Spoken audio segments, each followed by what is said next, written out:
Did the Chicago Bears plan A for the NFL draft get leaked through the media? We're going to dive into that here in just a second. My name is Harrison Graham. Welcome into Chicago Bears Now. And guys, tomorrow we're doing something pretty cool. We're doing a Chat Sports live mock draft. It's going to be 3 rounds.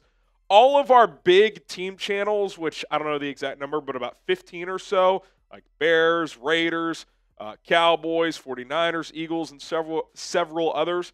We'll be going live tomorrow at 1 o'clock Central. We might go live a little bit earlier to knock out a couple of segments, but be here on the channel, 1 o'clock Central tomorrow. Myself, assistant GM, a.k.a. producer Cullen, will be making all of the Bears selections.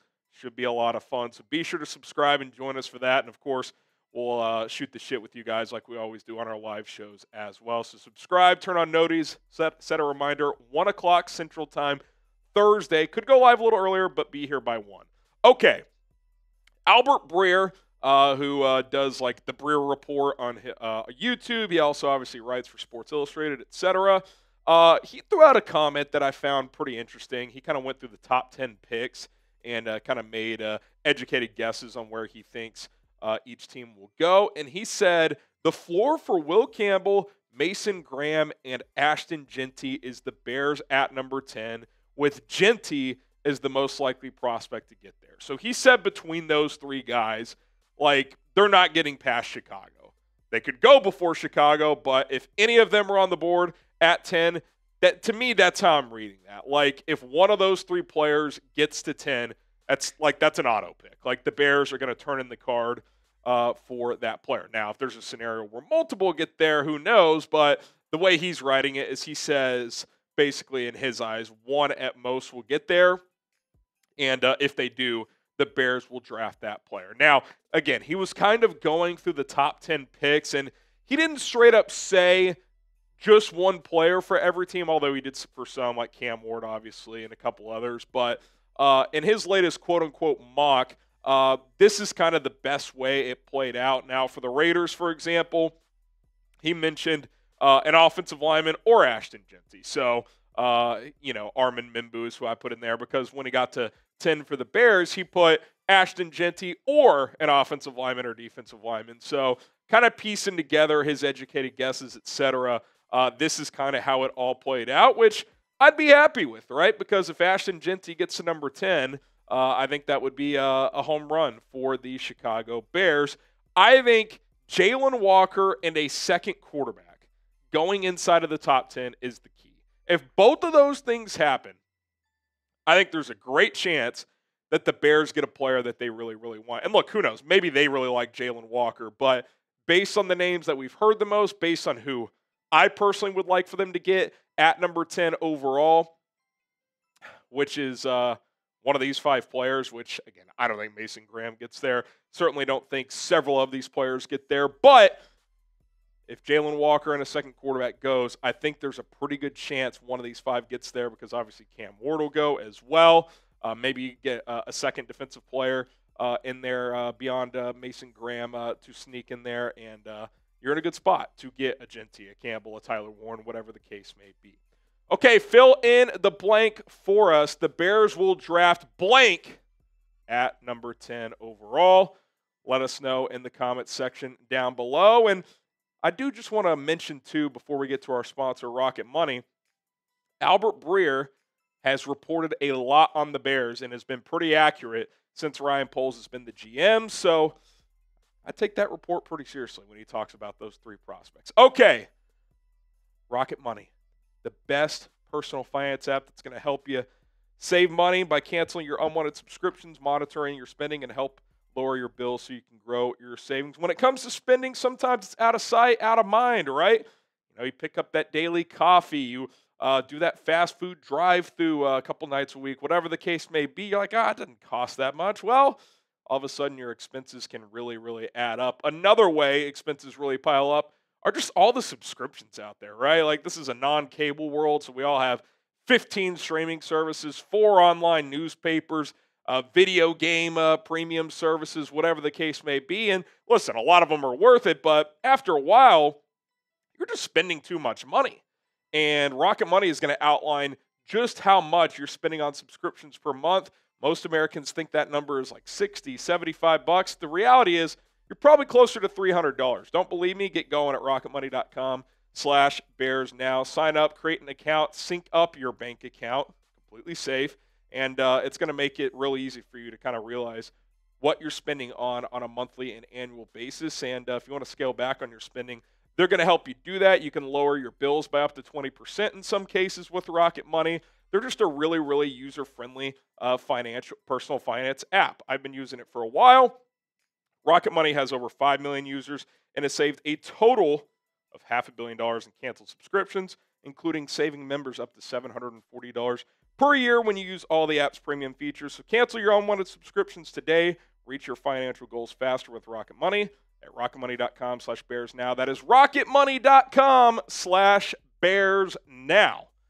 Okay, let's talk a little bit more about one of the prospects that Albert Breer mentioned, and a player that we've talked about a good amount that's unlikely to get to 10, but you never know, Mason Graham. Could Mason Graham slide?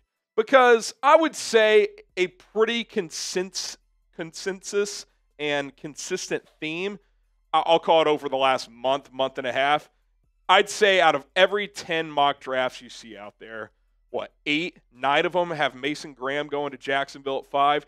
That seems to be a pretty consensus pick. But what if he doesn't?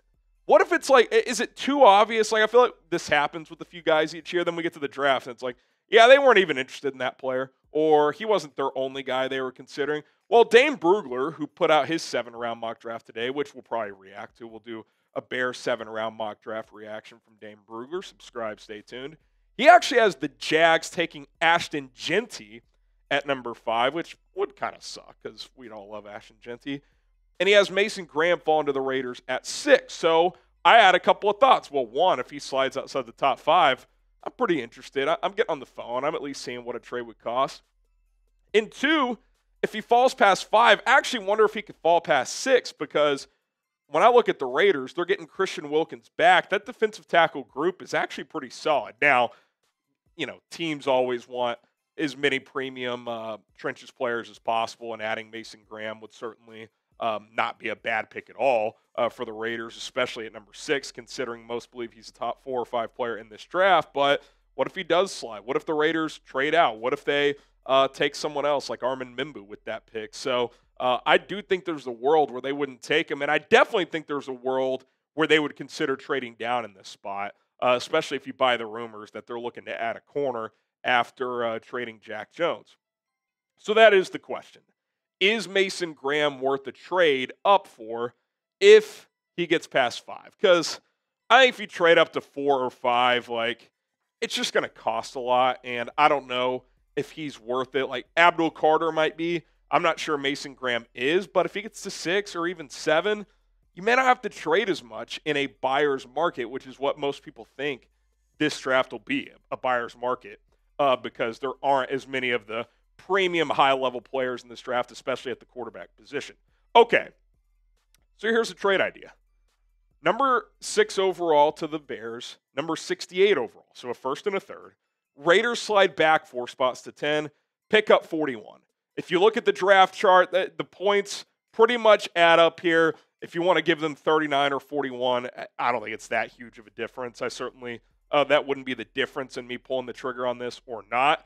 I would not do less than this, though, or more than this, I should say. I wouldn't give up 10 and 41 for 6 and a 5th. I'm not that desperate, but I'll slide down around. I'll slide down from one of my second-round picks to the 3rd to move up 4 spots. I think I'd do that all day.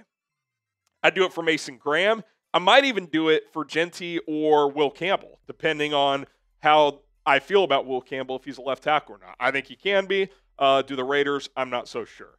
I think Mason Graham is he's just rock solid.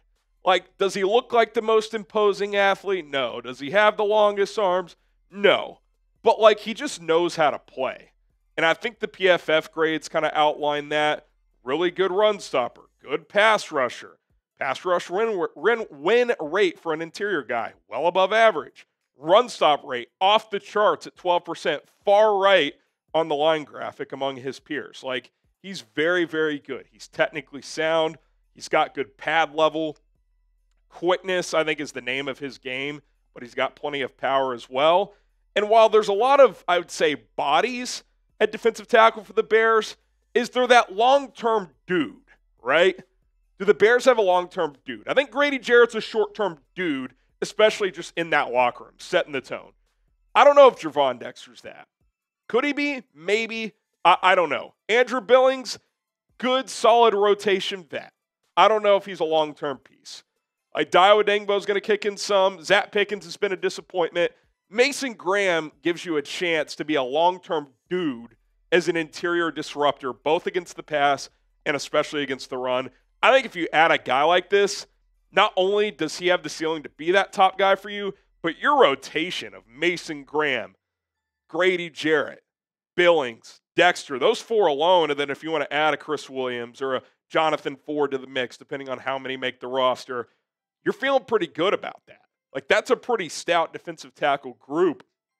And you don't need Graham to be a stud right away because you have enough guys there. Like, he could just kind of ease into his rookie year. Now, obviously, you want him to be really good as soon as possible if you're trading up for a guy inside the top 10, but he wouldn't have the pressure of, I got to go be a dominant presence right away. Like, he could grow into his role. So I'm not against it, especially if it is a true buyer's market. Like, let's revisit the trade here.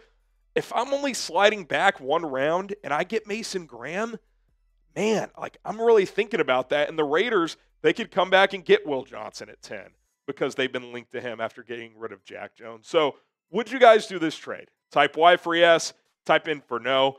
I would do it. If I have to give up more than that, probably not. I'd probably just stick and pick at number 10. But, man, I think Mason Graham is in that small list of guys who have a chance to be a true blue chipper in this draft. And in a buyer's market, I'm pretty tempted to do that if I am Chicago.